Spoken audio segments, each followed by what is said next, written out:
Jai Masters.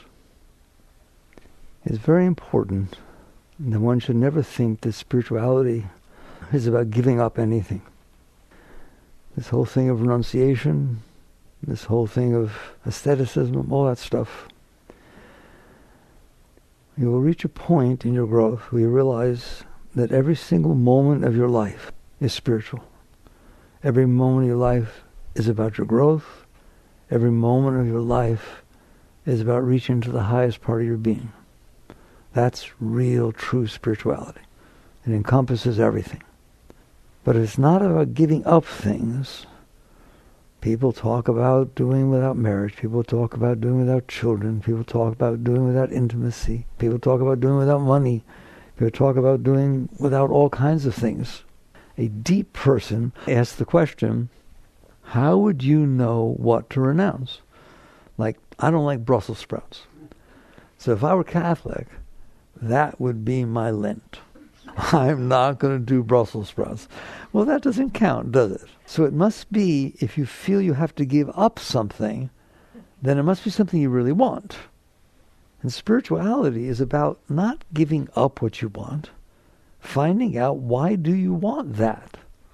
Why, out of all the things that you can pick of what you want to renounce or what you think you're supposed to do without, why did you pick that thing? Why did you pick relationship? Why did you pick children? Why did you pick finance? Why did you pick success? Why did you pick these things? Because you don't have them. You don't renounce the white lines on the road. You don't care about them. You renounce that which you think you need.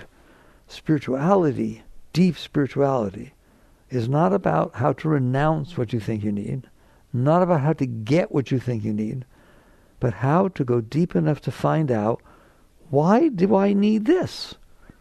Because every one of you needs something different. And at different points of your life, every one of you would pick different things that you think you need to renounce, that you think you want. Do you understand that? Okay? The question of spirituality is way deeper than doing and not doing. Way deeper than getting and not getting. It's why. Why do I have an issue, so much of an issue, that it's what I want to devote my life to get or what I think I have to renounce? That's the major step in spirituality. When you get past this getting and not getting, doing and not doing, having and not having, succeeding and failing and all that stuff, to say, how did I pick that? And what you're going to find out is that that is an area where you're blocked. If you don't feel love, you want love. If you don't feel respect, you want people to respect you. Everybody thinks, well, that's natural to want people to respect you. Don't you dare do that. That fact that it's natural to you, somebody else walks away from it, means nothing. Ramakrishna, great master, he used to go to dinners with prime ministers, with his disciples, and in the middle of the dinner, he'd stand up and start dancing in ecstasy. And his disciples would say to him, Master, that's embarrassing. I go, don't you get embarrassed? You know what he said? He said, I found out a long time ago, there's only one thing it can do with the respect of another human being. Lose it. If somebody respects you, you're afraid the next time they won't, aren't you? You wear something, they say, God, you look so handsome or beautiful. You better be careful when you get dressed next time. Eventually you catch on that that is not what you want. Therefore, it's not what you have to renounce. It's getting deeper to see, why do I care? I hate to say this too. Why do I care what this person thinks about me? I do care. I'm not going to lie to myself. I see it. I feel nervous. I feel anxious. I feel like I have to do special things. I feel embarrassed if I say something that's stupid or silly or that I think is stupid or silly or that I think they might think is stupid or silly. It's pretty complicated, isn't it? Why do I care what somebody else thinks about me? Somebody once told me, a deep person, that they had an experience with a homeless person, that they were going into a shop and this homeless person approached them, and they had their child with them. This person had a child with them.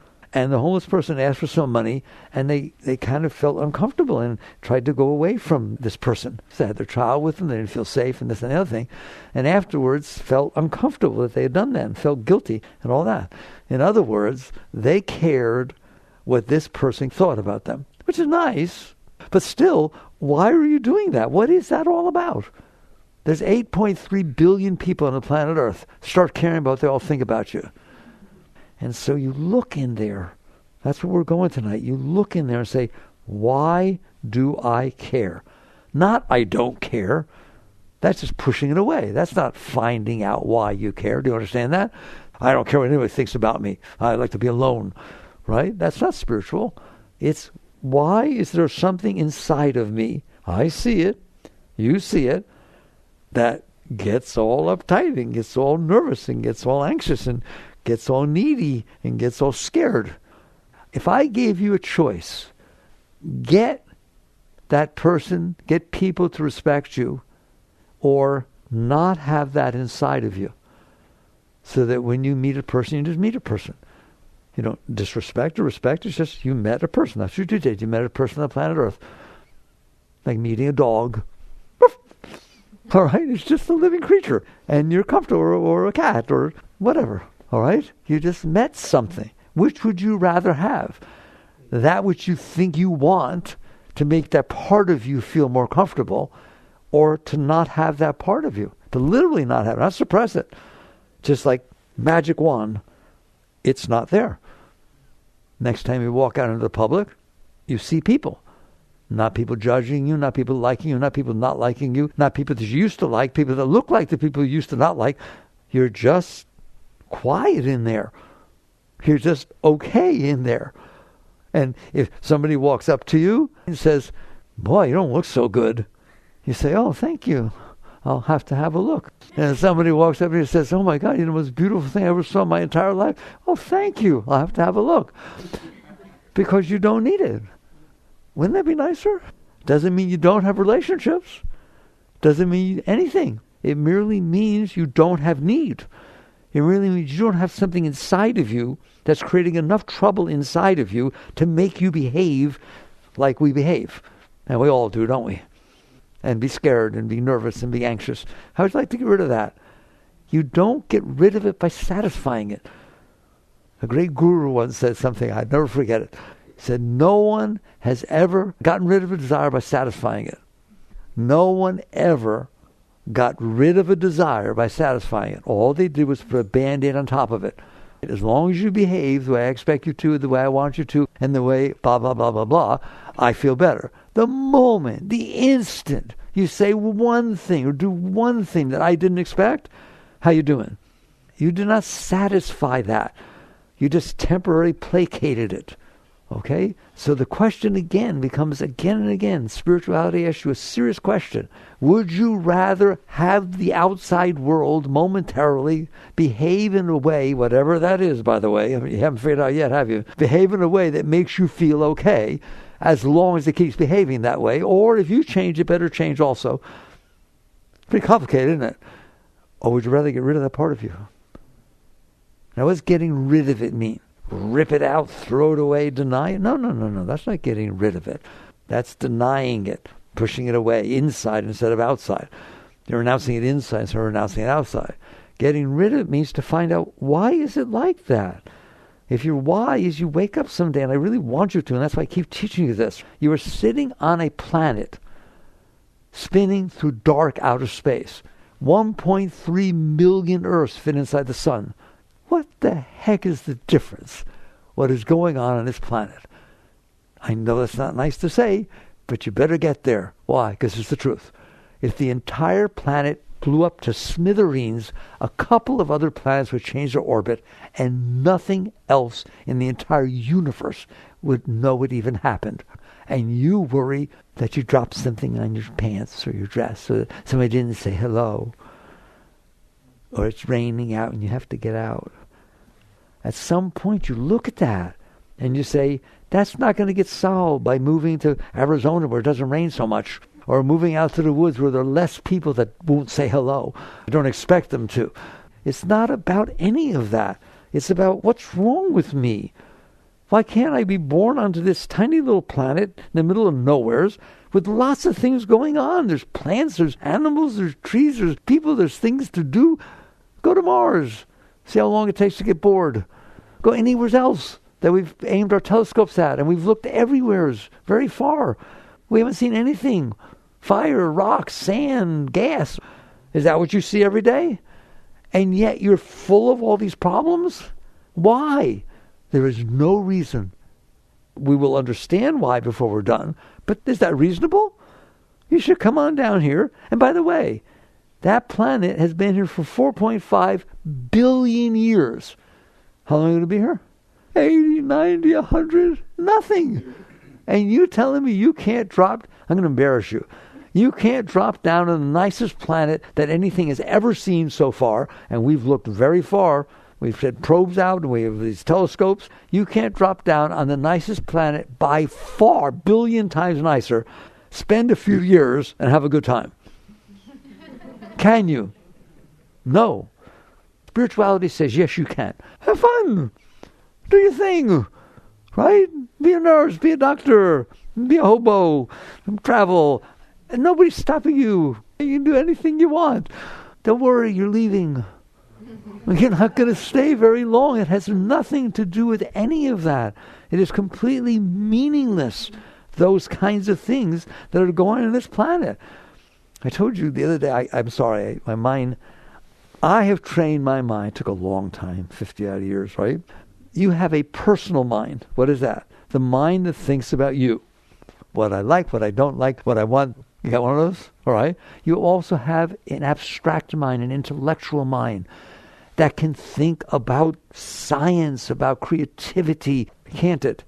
Now we spend 99.9% of our time in the personal mind. And unfortunately, we even tie the abstract intellectual mind to the personal mind. Publish or perish.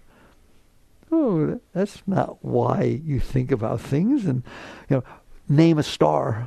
You understand what I'm telling you? You just ruined it. You were out there exploring the universe. You made it be about you. Is it about you? Was that star about you? Is the galaxy about you? Is any of that about you? No, but you made it about you. That's the personal mind. And if somebody else names it before you, you hate them. I want you to see the difference, all right?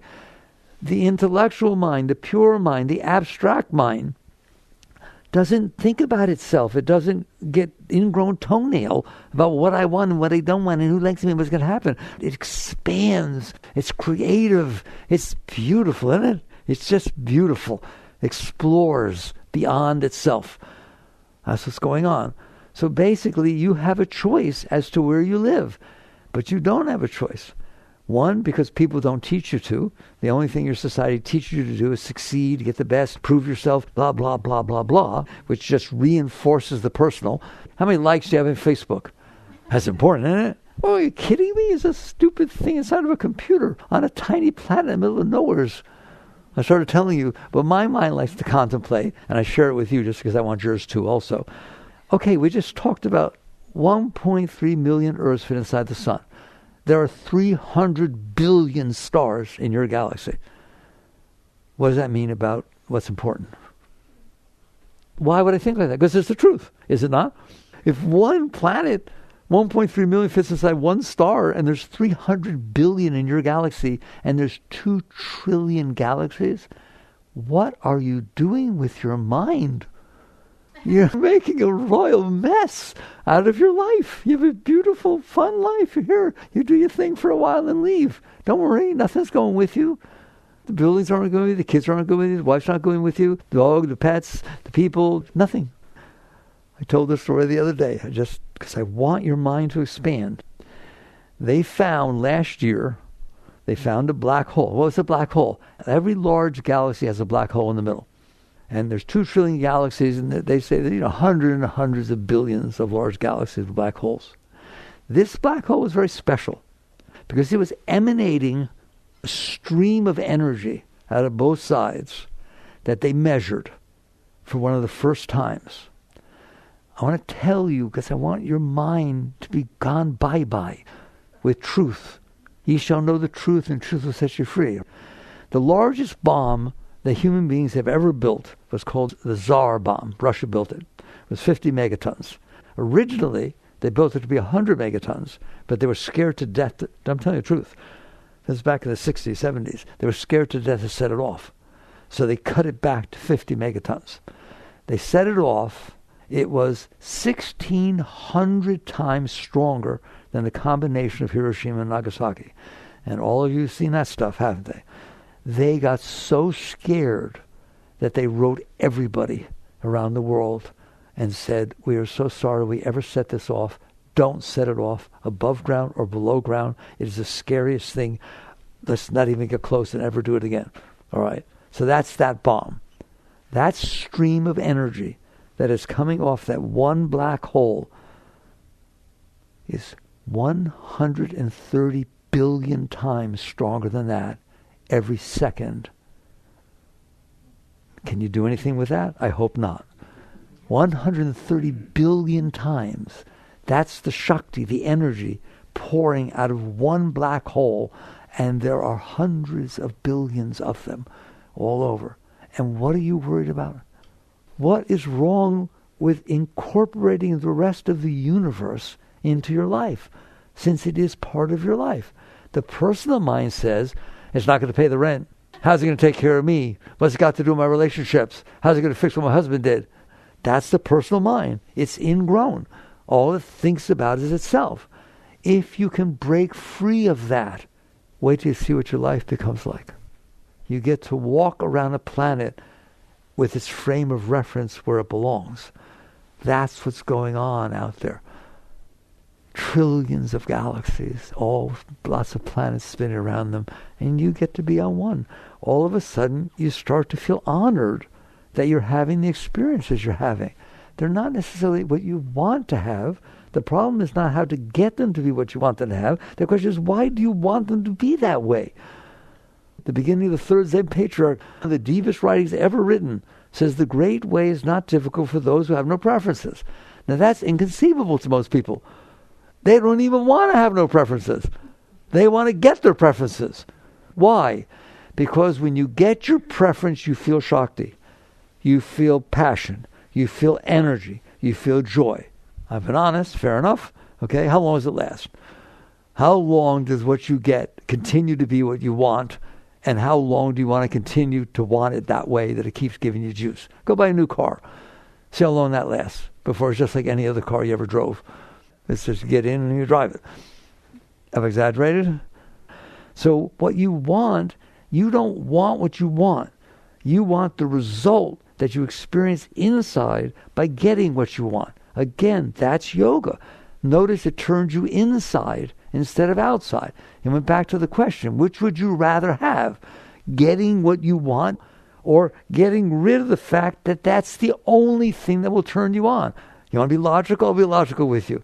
Oh, this one house, that's the only house that will ever make me happy. I feel sorry for you because there's lots of houses. Why would there only be one house in your life that will make you happy? You did that.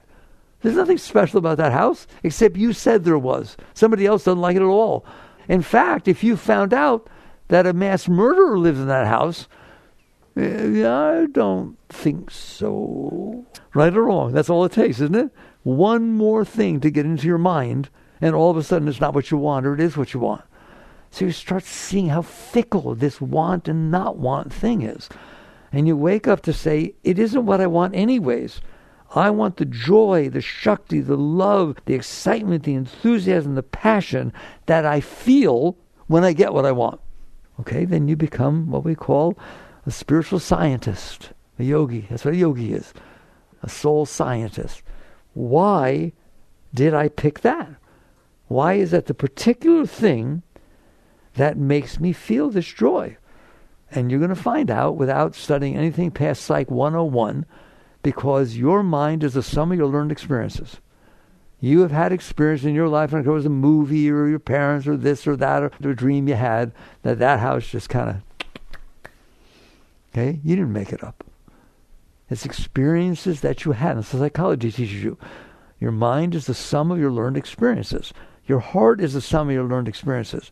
If you were madly in love with some redhead boy in 5th grade and he moved away, parents moved away before you ever had an argument, you like redheads. Your mind is the sum of your learned experiences. That's very deep.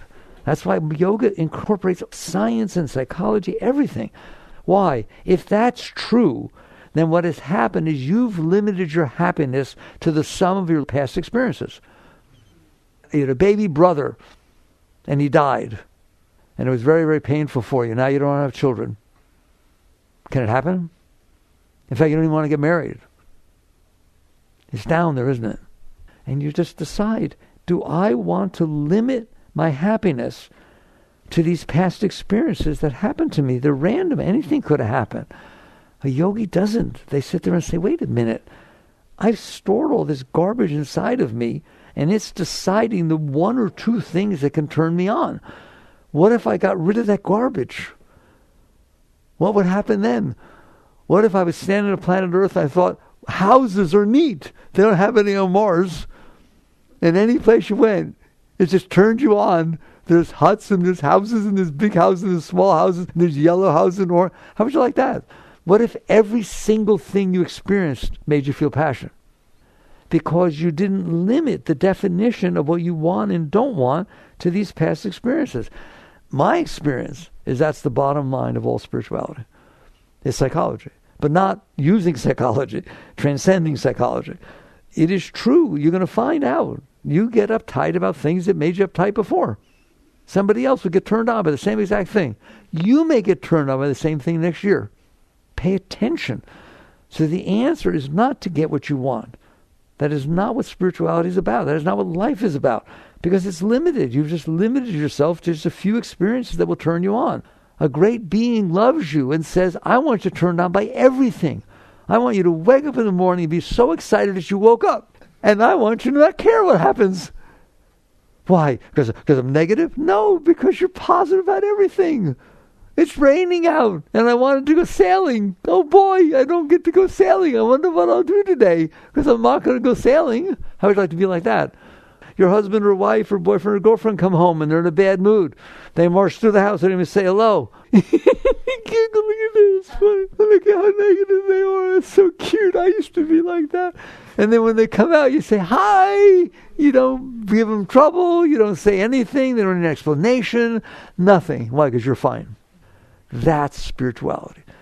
Spirituality is not about getting what you want and avoiding what you don't want. It's not about renouncing what you want. It's not about getting what you want. Do you understand that? It's not about anything like that. It's about understanding, why am I programmed to be turned on by a handful of things and turned off by all the rest? And you just get to the point where you say, I don't want to be like this. Can I change this? Not, that's just the way I am. It's not just the way you are. You're programmed. You got programmed by your experiences. You can deprogram yourself. You can cleanse. That's called spiritual cleansing. And you start to understand that if I learn how to do that, I can be happy all the time. I can be filled with passion all the time. Teachers teach you, find your passion. Spirituality does not teach you find your passion. It says, find out why you're not passionate about everything. How would you like that? That's a bigger one, isn't it? Find out why you're not passionate about everything and then let it go. And next thing you know, you're passionate about everything. Well, I can't find somebody that I'm compatible with that I love.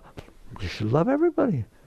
You should love absolutely everything. It's just, I mean, you have to have a close relationship with them.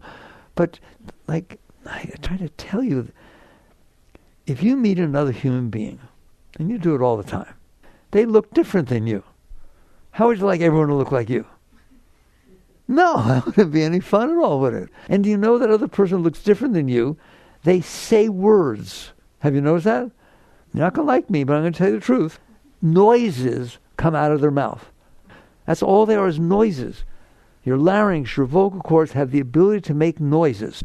Isn't that miraculous that it can do that, and that people learn to shape those noises in a way that they mean something? And it's not amazing that your mind and your ears can understand what their noises mean? Isn't it amazing? And everyone's running around making these noises, and not everybody understands everybody else's noises. And then eventually you catch on, not only do I understand the person's noise, but I don't like it. You should be amazed that you understand. If a dog started barking and you were gifted with understanding it, doesn't matter what he's saying. It's just miraculous you understand. Everything is like that. Every single thing in life is just incomprehensibly miraculous, and you get to experience it. There's another thing I taught more than once. Do you understand that the moment you experience, like right now, you're the only person experiencing that moment? Only you are sitting at that angle. No one has ever experienced it before. No one will ever experience it again. Think for a moment. Is that true or not? Well, I thought you wanted to be special. How do you get more special than that? That every moment you experience, you're the only one that will ever experience for the history of time? Wow. Why is that not enough? It seemed to me to say, wow, that's pretty far out. Learn to be open. And the next thing you'll know is the Shakti flows. The only reason you don't feel passion and love and enthusiasm and excitement all the time is because you're closed. You're closed except when the things are exactly what match your stored past experiences. In yoga, we call them samskaras. You stored past experiences. They could be tiny little things. You could drive behind a car that looked a certain way and they drove erratically and drove slow. I'm telling you, if you're in Boston and you see a car like that, your heart goes like this. Have you noticed? That's part of witness consciousness. You're a conscious being. What is that? If you keep storing all that kind of stuff inside of you, you keep limiting when you can be okay.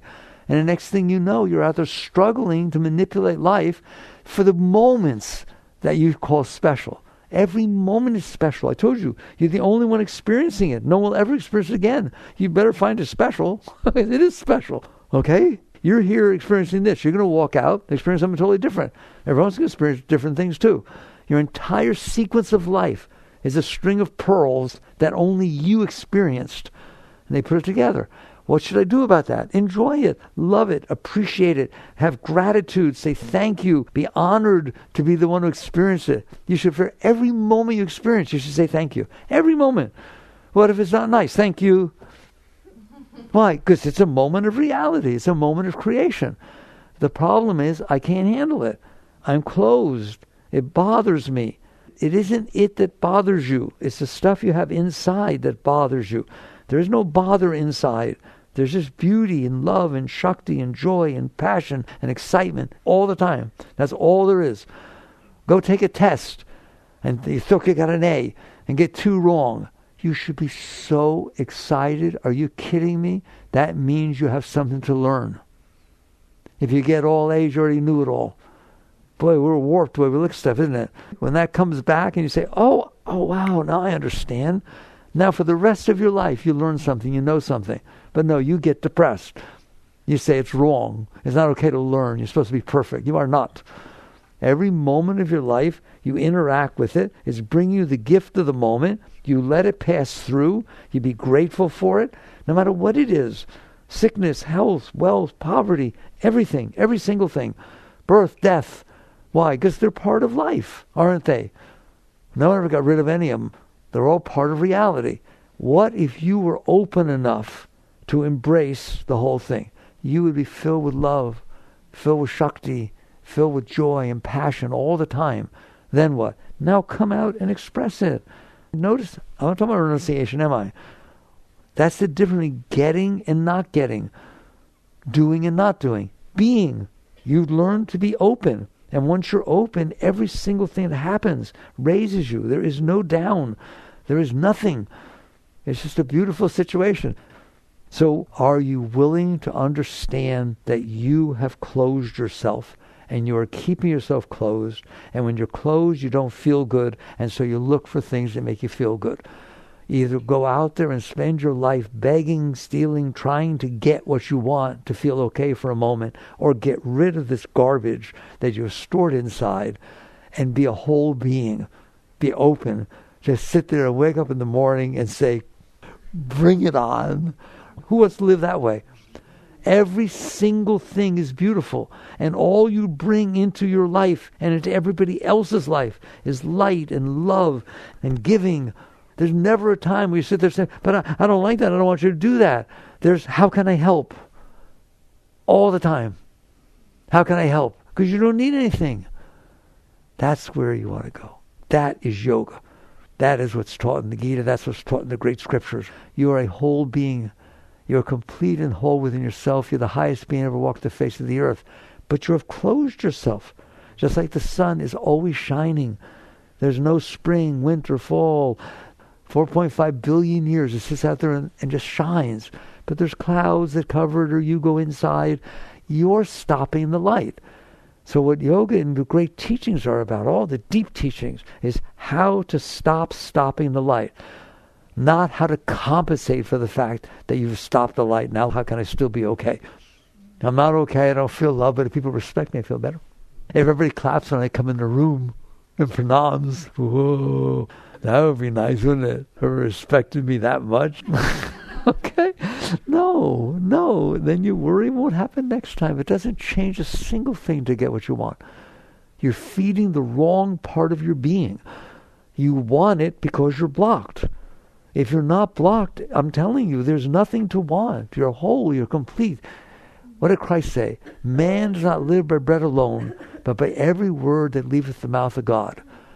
What does that mean? You don't live by the outside coming in.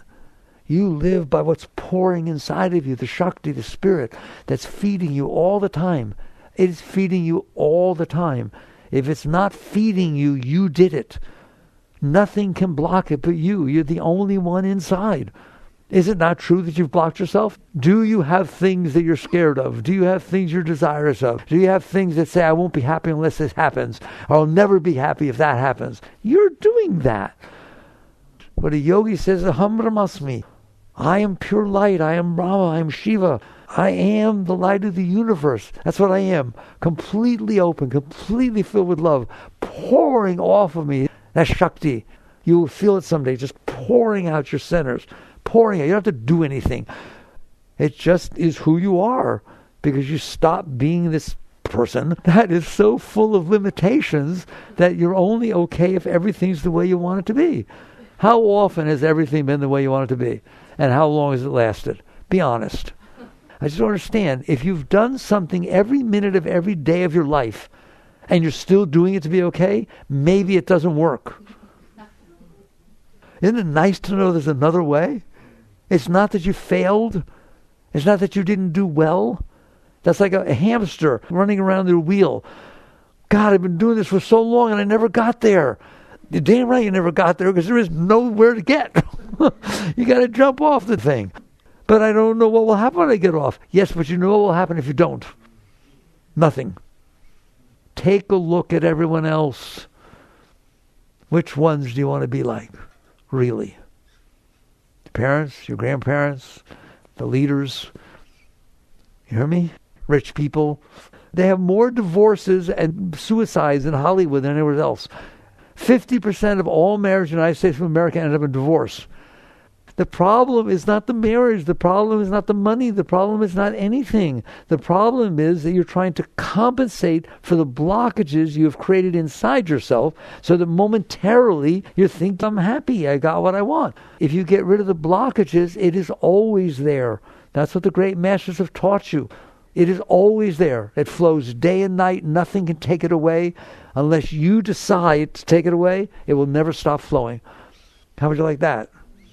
So yoga, spirituality is offering you something very, very great. It's called liberation, freedom, passion, love, real love, not conditional love. You behave the way I want and I'll like you. You do something I don't like, get out of here. How about, I am so filled with love, there's nothing I can do about it. It's just pouring off of me. You want some, drink from it. You don't want it, fine. That's how a great being is. If you let go of yourself, and we'll talk about how to do that in a minute. Sorry, I always end up talking about that. Why not? Nobody else teaches you that. They teach you how to try to get what you want, don't they? Decide what you want and go get it. And be a success and you'll be happy. I don't see everybody so happy. All right? If you understand that you are blocking yourself, that is the greatest understanding. That's called wisdom. I have blocked myself. Are there things inside of you from your childhood that still bother you? Yes or no? Well, your childhood was 10, 20, 30, 40, 50 or more years ago, and it's not happening anymore. How rational is it to let that bother you? It's not, is it? But nobody will teach you how not to. They'll say, oh, you poor thing. Of course that happened to you. Oh, I would be so unhappy if that happened to me too. No wonder. No. You look at it and you say, I'm a great being, but I'm blocked by all this garbage that happened to me that I stored inside of me that I wasn't able to deal with. How would you like to get rid of it? How would you like to know all of it can go? That you can wake up in the morning, there's none of it there, nothing gets hit during the day, and if it does, it just passes right through. You don't have to worry about a single thing ever again, because nothing can bother you. You're so filled with passion and joy and love and excitement inside. The world comes in, it goes, passes, just comes and passes through and leaves you as it found you, whole, complete. Would you like to be like that? They don't tell you can be like that. Yoga tells you, of course you can be like that. Not only, of course, can you be like that, you are like that. And the only reason you're not like that, because you decided not to be. You decided to let the fact that Sally didn't say hello bother you. And now next time you see Sally, you cold shoulder her. Or you ask her why she didn't say hello. You bring it with you. You keep the bothered inside of you. I always get to the point where I ask you a serious question. Here's your big question in this test, right? If you store every single thing that ever bothered you inside of you, what's it going to be like in there? Bothered. Is it? So your choice is not how to change your life so that you get what you want. The choice is to learn how to not do that. Until you learn how to not store things that don't feel good, that seem to bother you a little bit inside of you, you're going to be bothered. Do you think you're capable of learning not to let things bother you? You're capable. How do you do it? Like I said, to me, where the rubber hits the road is where the work is. You don't start with the big stuff. You don't start by saying, oh, mommy shouldn't be here, daddy shouldn't be in here. Just leave it alone. It'll work its way out over time. If you're going to put more in there, why bother taking the stuff out? So you literally start. This is what I've learned in my life. This is what the masters taught me anyways, through my lifetime, is if you're going to store more, what are you bothering trying to get rid of the old stuff? Don't store the new stuff. If it's raining out and you have to get out of the car, and you don't want to get out of the car and you start complaining, you can handle that. You can let go of that. You can sit there and say, I can handle the rain. I shower in the morning. So, do you hear me? That's your yoga. That's your asanas. That's your work. Can you go through the day, a minute. Can you go through a minute of your day and not be bothered by what's going on? You're capable, aren't you? Do you bother doing it? No. You don't bother doing it. You don't understand how important it is. When you learn how to, somebody doesn't say hello, the driver in front of you is not the way you want them to drive, they didn't use their blinkers, they stepped on their brakes. Things happen every minute, don't they? When you learn to say, my job is to be okay with that. Just the little tiny things in life. I call them low-hanging fruit in the new book. Just work with the low-hanging fruit. You're capable of it. If you practice this, it changes your life. If you don't let the things that happen today bother you, you will be less bothered tomorrow. Will you not?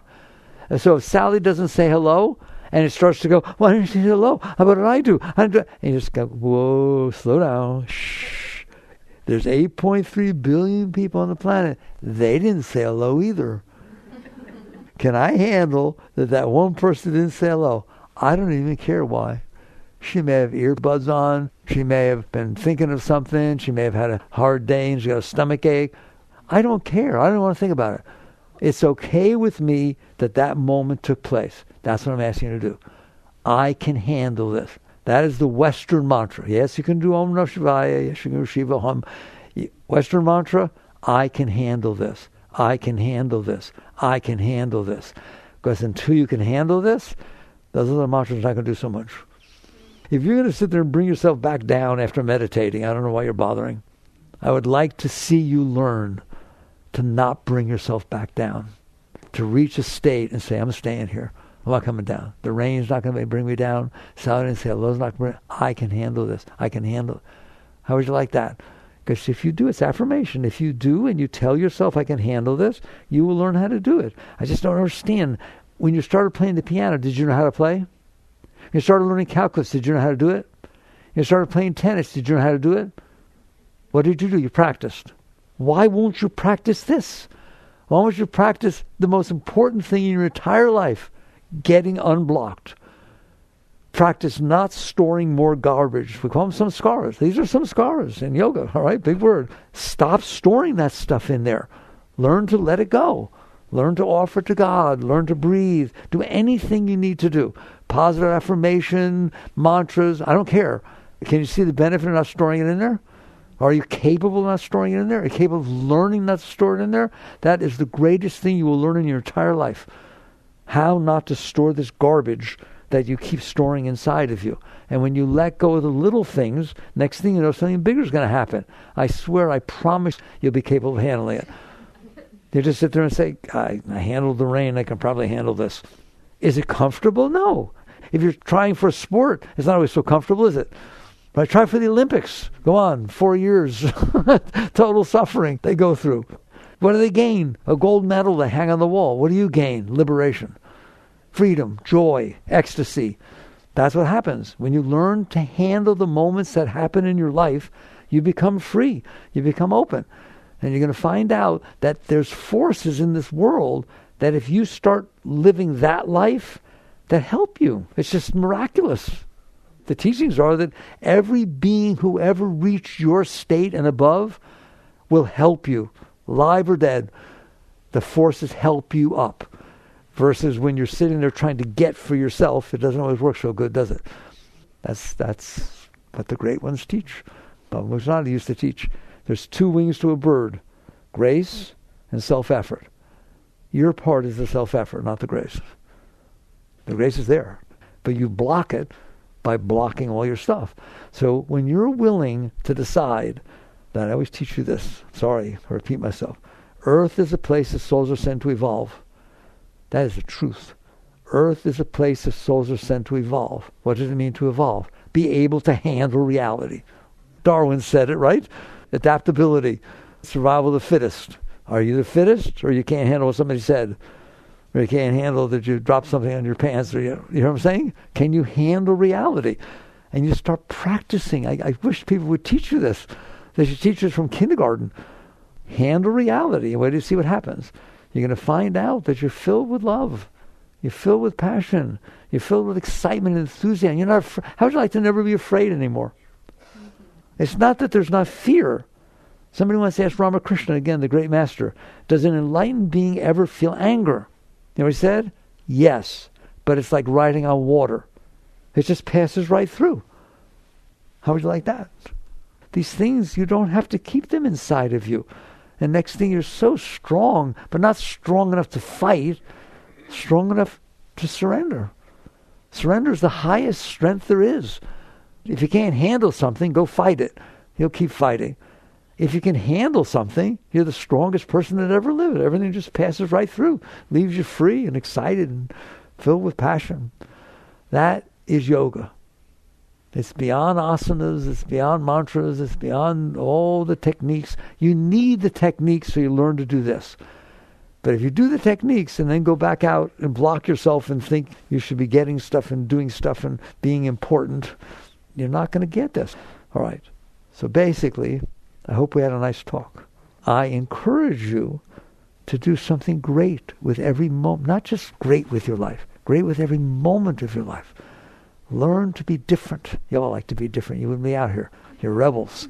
Learn to be different. Learn to handle reality. I think I told you last time, that one line in the new book, it is the essence of all the teachings, which is the moment in front of you is not bothering you. You're bothering yourself about the moment in front of you. The driver in front of you can't bother you. You're bothering yourself about the driver in front of you. The rain can't bother you. You're bothering yourself about the rain. Stop it. Learn not to do that. And the next thing you know, your heart will be open. The Shakti will be flowing. People say to me, what Shakti? I don't want to answer you. Find out. Stop blocking it. And you will feel all this power pouring up inside of you all the time. This work we're talking about, this will change your life. Very good. Thank you for listening. Jai Gurudev.